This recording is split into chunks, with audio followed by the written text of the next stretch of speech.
அன்புக்குரிய இறை மக்களே, உங்கள் எல்லோரையும் ஆண்டவர் இயேசு கிறிஸ்துவனுடைய திருப்பெயராலே நான் வாழ்த்துகிறேன். நம்முடைய தாயும் தந்தையுமாகிய கடவுளிடமிருந்தும் நம் ஆண்டவர் இயேசு கிறிஸ்துவனிடமிருந்தும் நமக்கு அருளும் அமைதியும் உண்டாவதாக.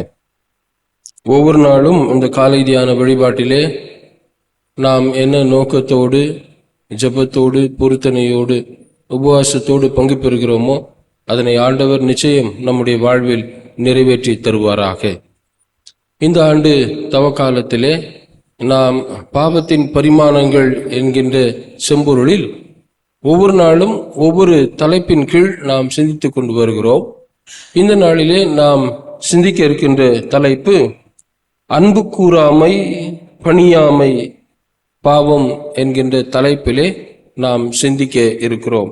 அன்பு கூறாமை பணியாமை பாவம். இயேசு கிறிஸ்துவிடம் ஒரு மறைநூல் அறிஞர் ஒருவர் வந்து கேட்பார், கட்டளைகளில் எது சிறந்த கட்டளைகள் என்று சொல்லி. அப்போது இயேசு முதன்மையான 2 கட்டளைகளை சொல்லுவார். அப்படி சொல்லுகிற போது கடவுளிடத்தில் அன்பு கூற வேண்டும், அடுத்தது சொல்லுவார், உன்னிடத்தில் அன்பு கூறுவது போல் பிறனிடத்திலும் அன்பு கூறுவாயாக என்று சொல்லுவார். ஆக அன்புதான் மையம் என்பதை இயேசு கிறிஸ்து சுட்டி காட்டுவார். இந்த அன்பு இல்லாவிட்டால் நம்முடைய வாழ்வில் நாம் வாழ்வது வீண். நம்முடைய தமிழ் பழமொழிகளில் ஒரு பழமொழி ஒன்று உண்டு இல்லையா? கடவுள் அன்பானவர் அப்படின்னு எழுதியிருக்கோம். நம்ம திருமுறையிலையும் அப்படிதான் இருக்கு, கடவுள் அன்பாகவே இருக்கிறார், அன்பில்லாதவர் கடவுளை அறியார் அப்படின்னு. திருக்குறள்லயும் அப்படிதான் இருக்கு. எல்லா சமயங்களிலும் அன்பு மையமாக இருக்கிறது. இந்த அன்புதான் ஒரு மனிதனை பணிவுடன் வாழவும் பிறருக்கு பணி செய்யவும் அது வழி நடத்தும். பணிவுடன்னா ஹம்பிள்னஸ் அப்படின்னு சொல்றமே, அந்த ஹம்பிள்னஸ். பணிவுடன், பணி அப்படின்னா சேவைன்னு அர்த்தம். பிறருக்கு சேவை செய்யவும் இந்த அன்புதான் அவர்களை உந்தி தள்ளும். பவுலடிகளார் 1 கொரிந்தியர் 13ஆம் அத்தியாயத்திலே விசுவாச வரங்களை பற்றி பல எழுதுவார். அது எல்லாவற்றிற்கும் அன்புதான் மையம் என்றதை எழுதுவார். இறுதியில் அதனை நிறைவு செய்கிற போது இப்படி சொல்லுவார், கடைசியில 3 தான் நிலைச்சிருக்கோம், அன்பு, நம்பிக்கை, விசுவாசம். இந்த 3 தான் நிலைச்சிருக்கோம். ஆனா இந்த 3லேயே இந்த 3இல் எது சிறந்தது என்று சொன்னால் அது அன்பு என்று சொல்லுவார். வாழ்வின் மையம் இந்த உலகமெல்லாம் ஒரு கோட்டில், ஒரு நேர்கோட்டில் இயங்குகிறது என்று சொன்னால் அதற்கு அன்புதான் மையம் என்பதை நாம் புரிந்து கொள்ள வேண்டும்.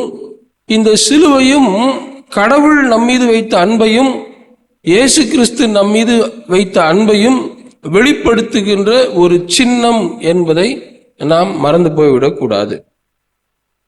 இங்கே நாம் படிக்க கேட்ட இந்த பகுதியில் பவுலடிகளார் திருச்சபையின் மீது கடவுள் எவ்வளவு அன்பு வைத்திருக்கிறார் என்பதை சொல்லுகிறார்.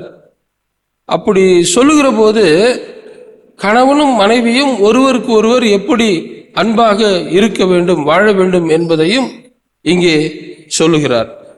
முதல் குறிப்பு, இணையருக்கு பணியாமை பாவம் என்று நான் குறித்து வைத்திருக்கிறேன். பணியாமை அப்படின்னா அவர்கள் சொல்லுவதை கேளாமை. இணையர் அப்படின்னா வாழ்வில் இணைந்திருக்கிறவர்கள் அப்படின்னு அர்த்தம். கணவனும் மனைவியும் கடவுளுடைய திருமுன்னிலையில் உடன்படிக்கையில் ஈடுபட்டு பரிசுத்த வாழ்வுக்காக தங்களை இணையர்களாக ஆக்கிக் கொள்ளுகிறார்கள். அதனால்தான் நாம் அதை பரிசுத்த மெய் விவாகம், தூய திருமணம் அப்படின்னு சொல்றோம் இல்லையா? 2 பேர் இணைஞ்சு வாழ்றாங்க அப்படின்றது வேற, அது லிவிங் டுகெதர் ஆயிடும். நாம் இங்கே சொல்ல வருவது இணையர்கள் என்று சொன்னால் கணவன் மனைவியாக கடவுளுடைய திருமுன்னிலையில் உடன்படிக்கை செய்து தூய திருமண வாழ்வுக்காக தங்களை அர்ப்பணித்துக் கொண்டவர்கள். அப்படி கணவன் மனைவியாக வாழ்கின்றவர்கள் ஒருவருக்கு ஒருவர் பணியாமை, கீழ்ப்படியாமை, அப்படி வாழ்ந்தால் அது பாவம்.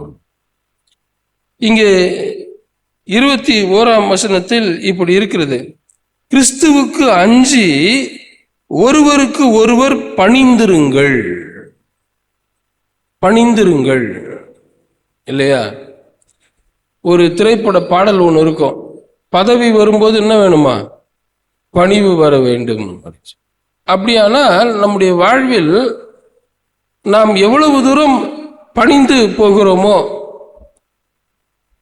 அதுவும் குடும்ப வாழ்வில் கணவன் மனைவி பரிசுத்த குடும்ப வாழ்வுக்கு தங்களை அர்ப்பணித்திருக்கிறவர்கள் ஒருவருக்கு ஒருவர் பணிந்திருக்க வேண்டும்.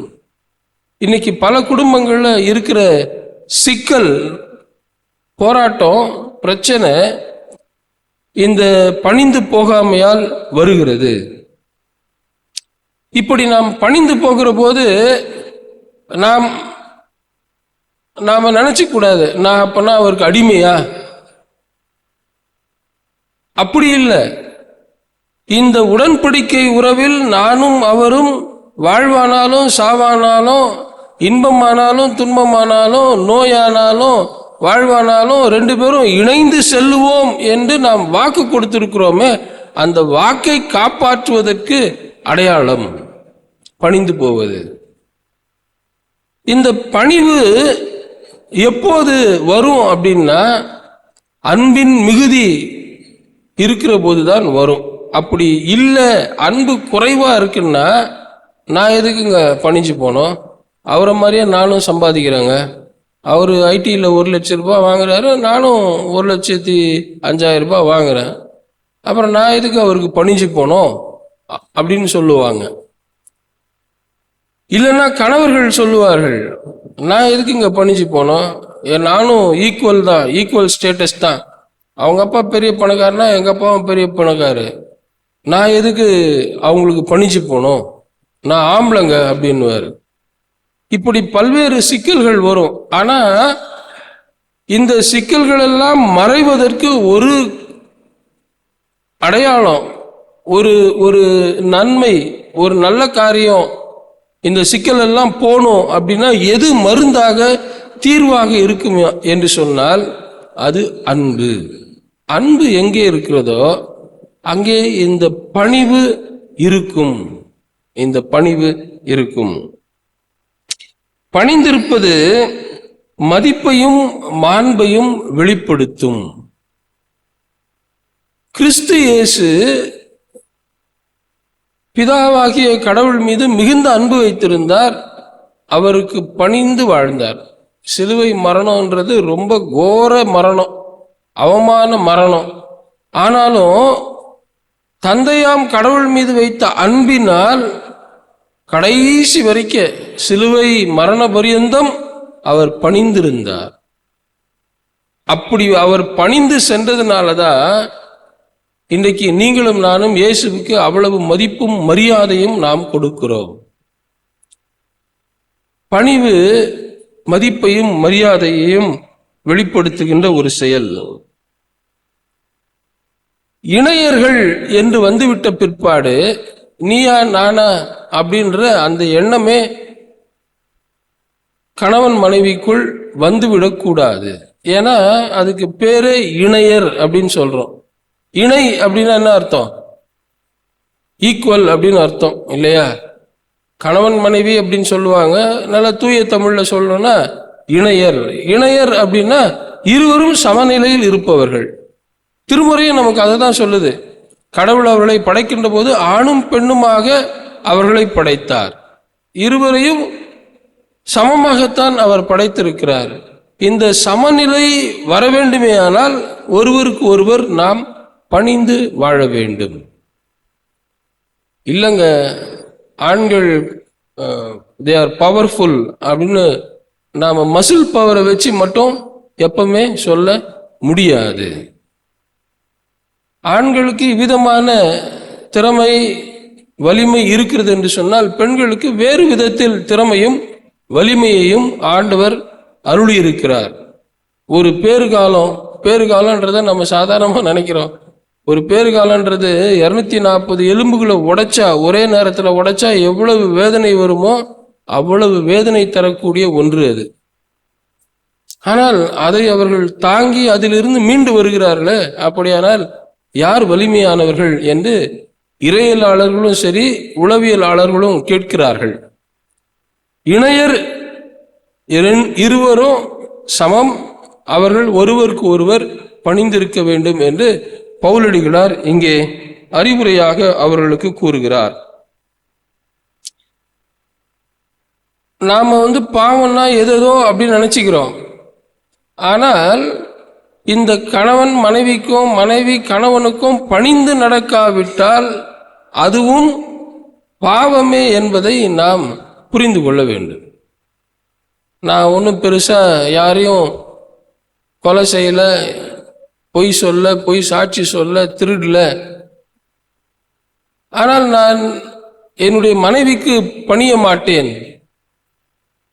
நான் வச்சதான் எங்க வீட்டில் சட்டம் அப்படின்னு பெருசா நாம சொல்லுவோம்னா அங்க பாவம் நம்ம வீட்டு வாசப்படியில படுத்திருக்குதுன்னு அர்த்தம். கணவன் மனைவி ஒருவருக்கு ஒருவர் பணிந்து வாழ வேண்டும், இதை நாம் மறந்து போய்விடக் கூடாது. இரண்டாவதாக, இணையர் ஒருவருக்கு ஒருவர் அன்பு கூறாமை பாவம்.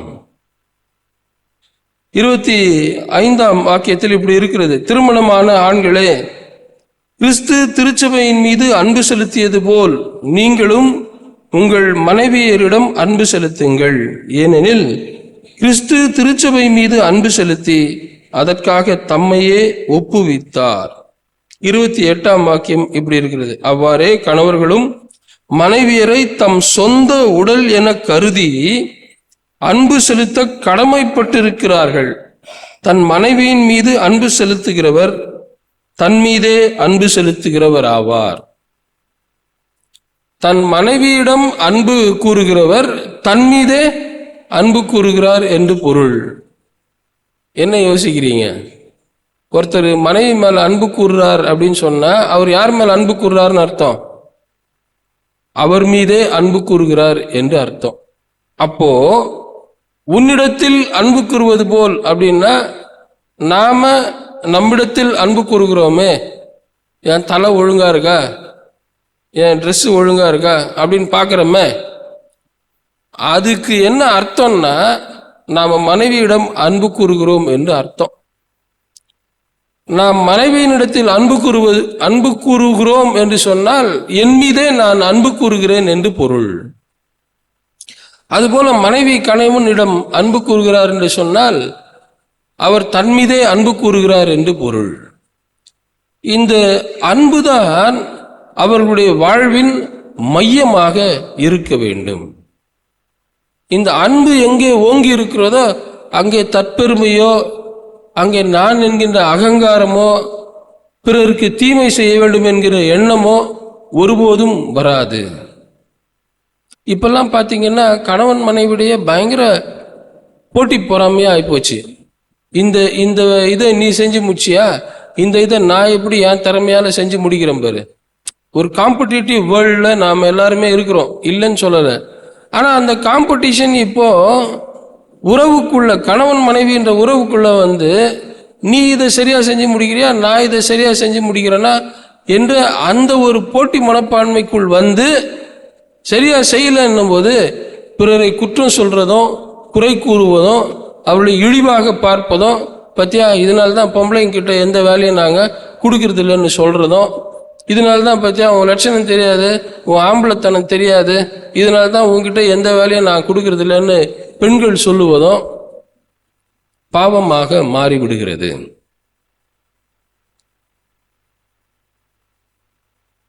உன்னிடம் அன்பு கூறுவது போல் அப்படின்னா என்ன அர்த்தம்? நீ மனைவியிடம் அன்பு கூற வேண்டும் என்று பொருள். அதே போல் மனைவி உன்னிடம் அன்பு கூறுவது போல் அப்படின்னா தன் கணவனிடம் அன்பு கூற வேண்டும் என்பது பொருள். இந்த அன்பு பணிந்திருக்க செய்யும், இந்த அன்பு பணியும் செய்யும், சேவையும் செய்யும். பல நேரங்களில் நாம இந்த அன்பு சேவைக்கு நேராக நம்ம இட்டு செல்லாது. நம்ம வீட்டில் யார் தான் எப்போ பார்த்தாலும் சேவை செஞ்சுட்டே இருப்பாங்க. வீடுகளில் யார் சேவை செஞ்சுட்டே இருப்பாங்க வீட்டில்? தாயார், அவங்களும் ஒரு பெண்ணு தான் இல்லையா? பெண்கள் தான். வீடு அப்படின்னாலே பெண்கள் தான் சேவை செய்கிற மாதிரி ஆயிடுச்சு. நாம் வெளிநாட்டை பற்றி பல நேரத்தில் பல விதமாக பேசுவோம். ஆனால் வெளிநாட்டில் போய் பாருங்க, ஒரு ஆணும் பெண்ணும் இருக்கிறாங்கன்னா 2 பேரும் சேர்ந்து தான் சேவை செய்வாங்க அந்த வீட்டில்.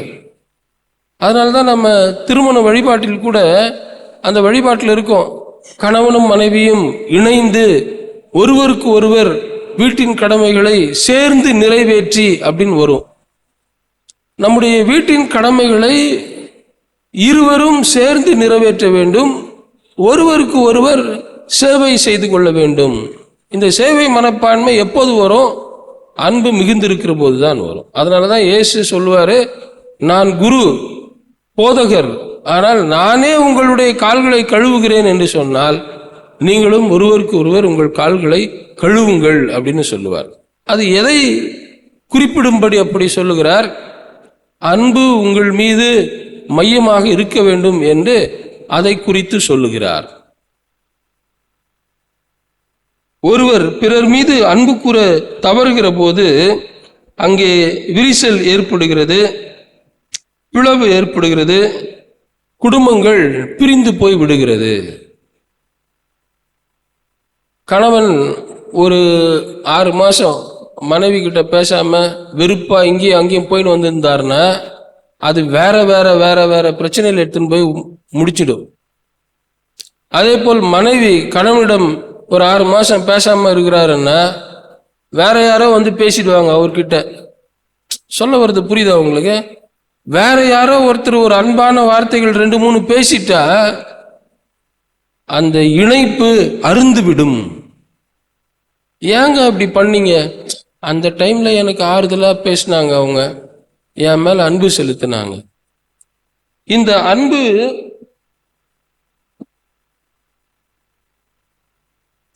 அன்பு குறையப்படுவதற்கு நாம் ஒருபோதும் வழிவகை செய்து விடக்கூடாது. அதுதான் ரொம்ப முக்கியம். இணையரிடம் அன்பு குறையாமல் நாம் பார்த்து கொள்ள வேண்டும். இந்த அன்பு குறையாம இருக்கணும் அப்படின்னா என்ன செய்யணும்? ஒருவரை ஒருவர் மன்னித்து ஒருவரை ஒருவர் ஏற்றுக்கொள்ள வேண்டும். அதனால்தான் பவுலடிகளார் சொல்லுவாரு, கிறிஸ்து உங்களுக்கு மன்னித்தது போல் நீங்களும் ஒருவருக்கு ஒருவர் மன்னித்து ஏற்றுக்கொள்ளுங்கள். கொஞ்சம் யோசிச்சு பாருங்க. வாரம் தப்பு செஞ்சுட்டு வாரம் கோயில் உள்ள வந்து ஆண்டவரே என்னை மன்னின்னு பாவரிக்க ஜெபம் செய்யும் போதெல்லாம் உங்களை மன்னிச்சு அனுப்புறாரு அப்படின்னு சொன்னா, அப்போ கணவன் மனைவிக்குள்ள நாம இப்படி சொல்லவே கூடாது. எத்தனை தடவை தான் உன்னை மன்னிக்கிறது அப்படின்னு சொல்லவே கூடாது. எத்தனை தடவை தான் உனக்கு சொல்றது அப்படின்னு சொல்லக்கூடாது. ஏன்னா நீ அத்தனை தடவை வந்து சொல்லின்னு இருக்கிறியே, அப்போல்லாம் கடவுள் உன்னை மன்னிச்சு உனக்கு நிம்மதியை வாழ்வை திருப்பி கொடுக்கிறாரு. அப்படியானால் நீயும் நானும் கணவன் மனைவியாக இணையராக ஒருவருக்கு ஒருவர் மன்னித்து ஏற்றுக்கொள்ள நாம் கற்றுக்கொள்ள வேண்டும். கடைசியாக, இணையர் இணைந்திருப்பதுதான் வாழ்வில் மகிழ்ச்சி. ஒவ்வொருவரும் ஒவ்வொரு பின்னணியத்தில் நாம் வாழ்கிறோம். ஒரு பெண் ஒரு பின்னணியத்தில் வளர்ந்திருப்பார், ஒரு மனைவி ஒரு ஆண் இன்னொரு பின்னணியத்தில் வளர்ந்திருப்பார். இவர்களுடைய பழக்க வழக்கம் வேற, அவர்களுடைய பழக்க வழக்கம் வேற. வெவ்வேறு பின்னணியும் வெவ்வேறு பழக்க வழக்கம், வெவ்வேறு பாரம்பரியம், வெவ்வேறு நடைமுறைகள். இப்படிப்பட்டவர்கள் ஒன்றாக இணைகிற போது அன்புதான் மையமாக இருக்க வேண்டும். இப்படி இல்லைன்னா என்ன ஆயிடும்? கணவர் சொல்லுவார் இந்த மாதிரி செய்யலாம் அப்படின்னா மனைவி சொல்லுவாங்க, இது எங்கள் வீட்டில் வழக்கம் இல்லைங்க. இல்லை மனைவி சொல்லுவாங்க, ஏங்க இந்த மாதிரி பண்ணலாம் அப்படின்னா, ஐயோ உங்கள் வீட்டில் வேணா அந்த மாதிரி வழக்கம் இருக்கலாம், எங்கள் வீட்டில் இந்த மாதிரி வழக்கம் இல்லை. நாம் ஒவ்வொரு பாரம்பரியங்களை சுமந்து கொண்டு வருவோமே ஆனால் பிரிவினைகளும் வேதனைகளும் தான் வரும். நாம் அன்பை சுமந்து கொண்டு வாழ வேண்டும். அப்படி அன்பை சுமந்து கொண்டு வாழ்ந்தால்தான் இருவரும் இணைந்து வாழ முடியும் என்பதை நாம் கற்றுக்கொள்ள வேண்டும். விட்டு கொடுத்தலும் இணைப்புக்கு வலிமை சேர்க்கும். எங்க ரொம்ப சிக்கல் வரும் அப்படின்னு பார்த்தீங்கன்னா, விட்டு கொடுக்காமல் இருப்பது தான். கணவன் மனைவியிடையே இந்த விட்டு கொடுத்தல் எங்கு அதிகமாக இருக்கிறதோ அங்கு அன்பு அதிகமாக இருக்குதுன்னு அர்த்தம். விட்டு கொடுக்காமல் நாம் வாழ்வோம் என்று சொன்னால் அது பிரிவிலையும் வேதனையிலையும் தான் நம்மை கொண்டு போய் நிறுத்திவிடும். கிறிஸ்து இயேசு மிகுந்த அன்பினால் தன்னையே மறுதலித்த, தெரியாது என்று சபிக்கவும் சத்தியம் பண்ணின அந்த பேதுருவை விட்டு கொடுத்து இவரே தேடி போய் அவரை சந்திச்சு, என் ஆடுகளை மேய்ப்பாயாக அப்படின்னு அவருக்கு கட்டளை கொடுக்கிறார். இப்படிப்பட்ட அன்பு எங்க இருக்கும்? அது கிறிஸ்துவிலே தான் நாம் பார்க்க முடியும். சிலுவையில் தான் நாம் அதை பார்க்க முடியும். மன்னிப்பும் ஏற்றுக்கொள்ளுதலும் தான் இணையருக்கு அழகு சேர்க்கும். ஒருவருக்கு ஒருவர் சேவை செய்தல் தான் இணைவர் உடைய குடும்பத்தில் நல்ல நறுமணம் வீசும். ஒரு 2-3 குடும்பத்தினரை நான் எடுத்துக்காட்டாக குறித்து வைத்திருக்கிறேன். ஆபிரகாம், சாரா. ஆபிரகாமுக்கு நல்ல விசுவாசம், சாராவுக்கு கொஞ்சம் விசுவாசம் குறைவு அப்படின்னு சொல்ல முடியாது, நமக்கு பார்க்கும்போது அப்படி தோணும். ஆனா ஆபிரகாம் ஒரு நாளும் எனக்கு இருக்கிற விசுவாசம் மாதிரி உனக்கு இல்லை, நீ தயவுசெய்து பிரிஞ்சு போயிடு அப்படின்னு சொன்னாரா? இல்லை. அவர்கள் இருவரும் இணைந்தே தான் வாழ்ந்தார்கள். மனோவாவும் அவருடைய மனைவியும் பல நாட்களாக குழந்தை இல்லை, ஆனாலும் அவர்கள் இணைந்தே தான் வாழ்ந்தார்கள்.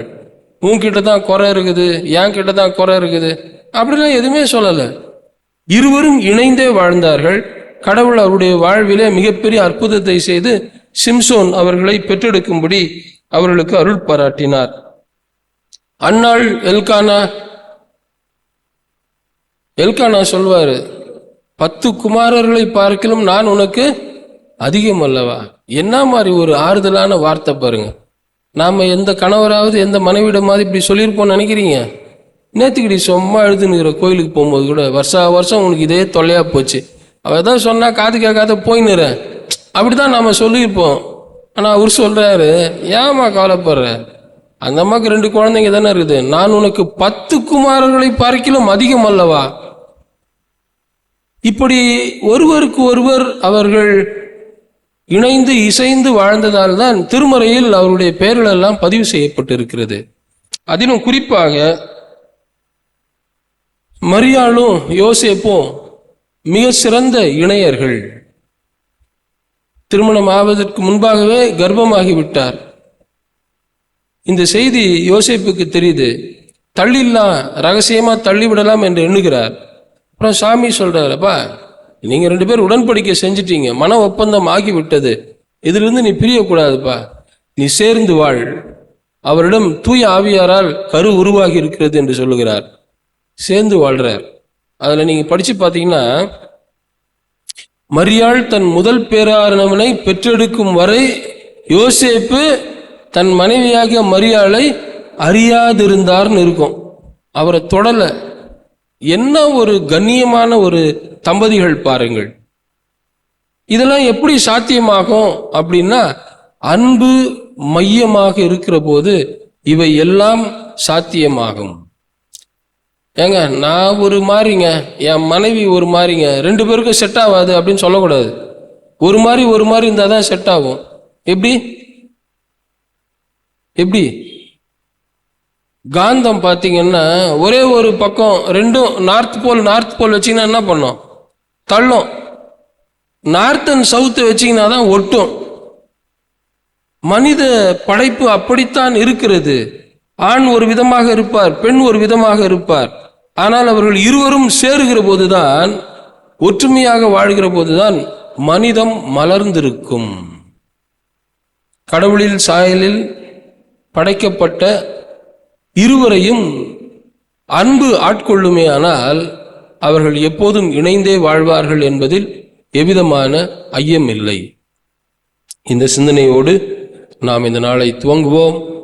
தவக்காலத்தில் அன்பை மையமாக கொண்டு இணையர்களாகிய நாம் எல்லோரும் இணைந்து ஒருவரை ஒருவர் மன்னித்து ஏற்றுக்கொண்டு பணிந்திருந்து சேவை செய்து வாழ்வோம்.